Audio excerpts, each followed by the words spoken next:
Now, here is the second major lesson in life to learn. Number 2 is, learn how to take advantage of the spring. Uniquely enough, spring follows winter. And pray tell me, how often does spring follow winter?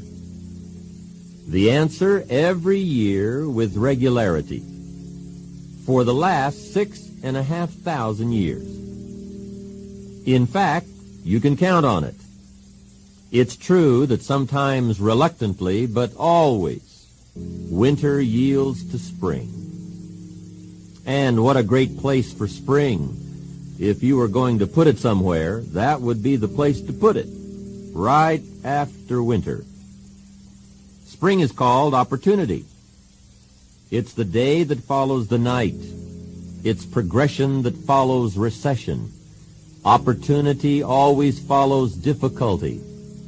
Isn't that important awareness? Spring always comes. The days keep arriving. Opportunity keeps cycling.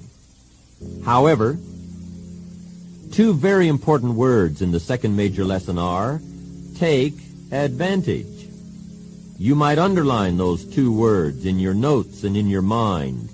Take advantage of opportunity. You see, just because spring rolls around, that's no sign you're going to look good come fall. You must take advantage. Learn what to do with your springs. Read every book you can for ideas so that you can get good at it. In fact, you have to get good at one of 2 things in life: planting in the spring or begging in the fall. One or the other. And don't just let the time pass. There are only a handful of springs given to each of us. Whatever you are going to do with your life, you must get at it. Life is brief, like the falling of a leaf. So make a study of your opportunities and how to take advantage. It's a major lesson. Here is the third major lesson in life to learn, and a most important one.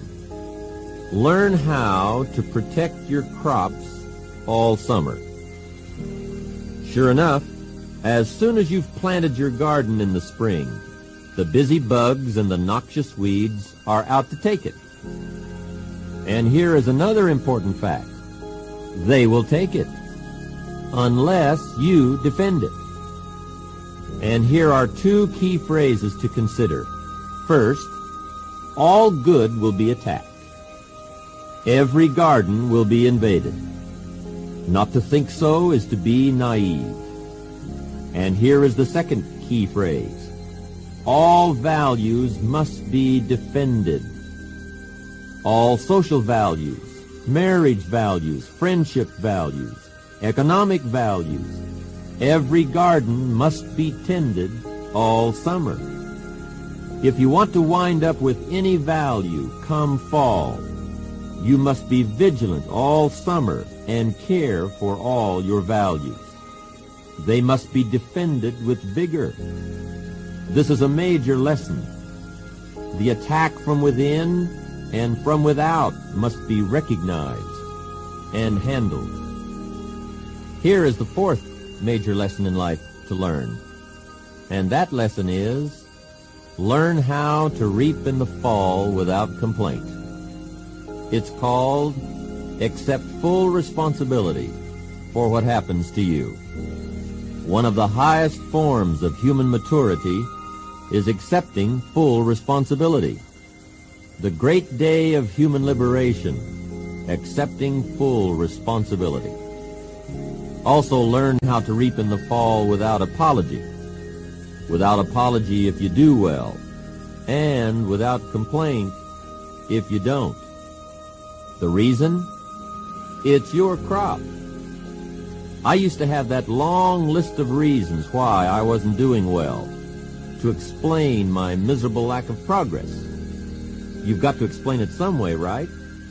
Otherwise, you won't look good.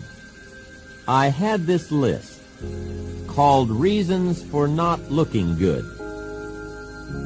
I used to blame the government.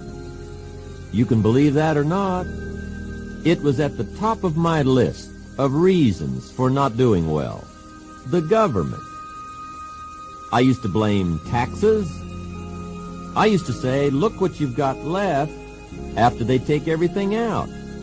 And they expect you to do well by your family. With these taxes, that was on my list. Prices. They used to get to me. I used to say, you walk into a grocery store with a $20 bill and come out with a little half bag of groceries. It's a wonder you can even feed your family. With these prices, who's getting all the money? The poor man hasn't got a chance. He pays through the nose. Interest rates. That was another lecture I had called Bleeding the Poor. The rich can't afford to pay 18%, let alone the poor. That was on my list. I used to blame the weather. I blamed my car. I blamed the manufacturer. I used to blame the traffic. I blamed the company. I blamed company policy. I blamed the training program, the commission schedule. I used to blame my cynical neighbors. They were just selfish, looking out for themselves. That was on my list. Reasons for not doing well. In fact, Mr. Schoaf, my personal development teacher, asked me one morning, early in our association. He said, Jim, how come you haven't done well up until now? Excellent question. So to defend myself the best I could, so I wouldn't look too bad, I went down through this list.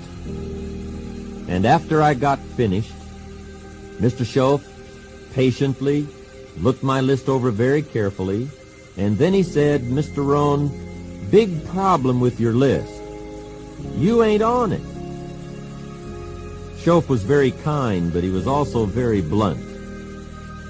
When I went to work for him, a few months after this occasion, I learned very quickly to tear up my list of reasons for not doing well, and I threw it away.